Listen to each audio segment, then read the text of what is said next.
There's the elk herd up there on the hill, just relaxing after eating my hay all night long. We're probably angry they don't have some nicer place to bed down. Stupid elk.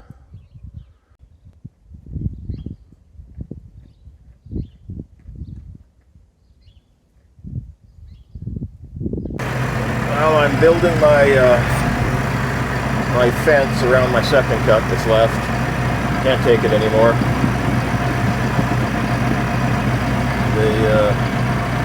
It is the elk herd. I see them leaving every morning, so we'll put my worst first cut around it and fence it off. Hopefully that stops them. I got my little fence made. There's not that many bales left here, but they are devouring them, so we'll see what this does. I see them in the morning. They go off up the hill over there and they kind of pause on the hill and look back at the house and laugh at me, so we'll see if this keeps them out.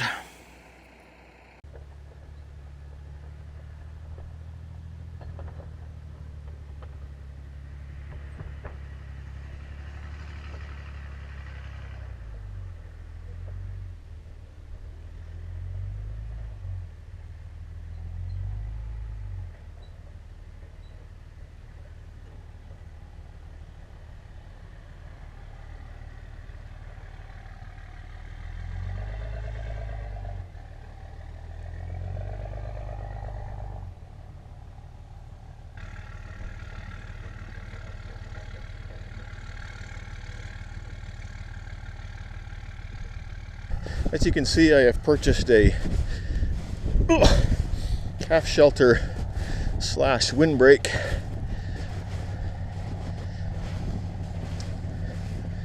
And need to get it off my trailer. They picked it up with a bobcat with long pallet forks and just set it on there. I did my straps last night a little bit. But I cannot do that, so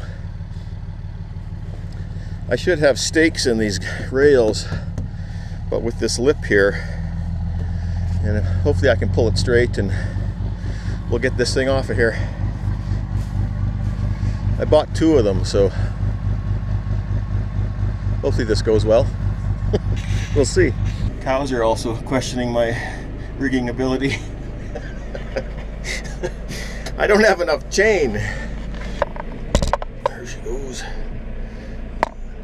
If we just get that thing on the ground, get on the ground. We're going crooked, but we're on the ground. Hopefully I don't smash my taillights or something. What do you guys think? You got any opinion on the matter? Hey? And you're thinking, where was this thing last week? I know. Would have been nice, wouldn't it?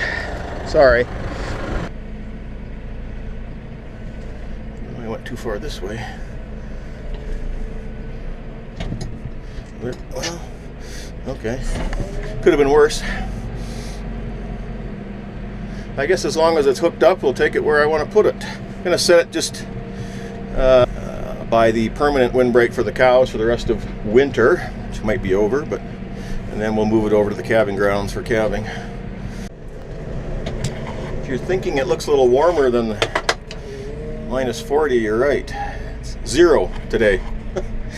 Weather changed. It was minus 43 was the low.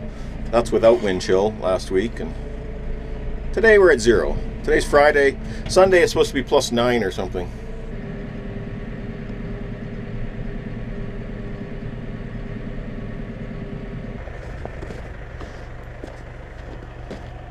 Yeah, perfect.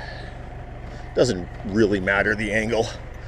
So it's not, fall on my head. It's not quite as high. Those are 8-foot slabs, sort of on average, kind of a foot off the ground. So, but I think for calving it's going to be nice. We seem to get one major spring blizzard every year where we get 2 feet of snow and a howling wind, and we had a bit of snow. Come on, man. My calves are kind of exposed out there. I calve late enough in the year that I always think I shouldn't have to worry about it, but it always happens. So these are 30 feet long, 8 feet wide. So I've got another one coming, and then I've got a 16-foot wooden one that I made. So we'll get those over on the calving grounds in April, and should be nice to have. Well, there's number 2. So we got quite a stretch of windbreak there now. So these shelters the slabs on them are not porous. I guess you don't call them slabs if they're planed lumber, but they're rough cut 1x6s and 1x4s.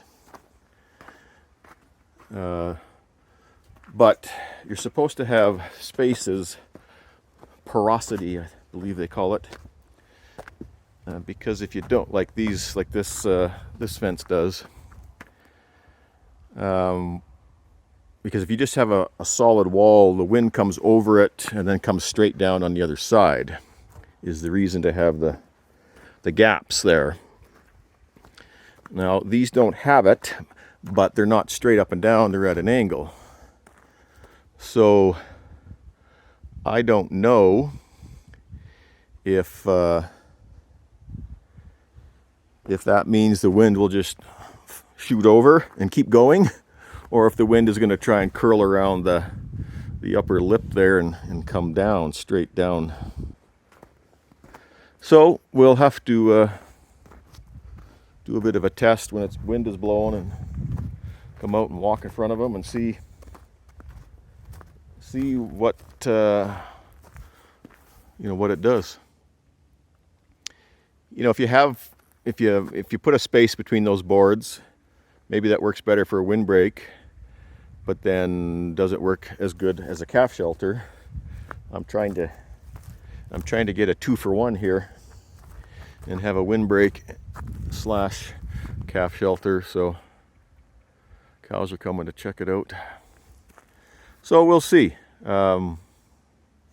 We just need a big wind and I'll come walk in front of both and we'll see what it does.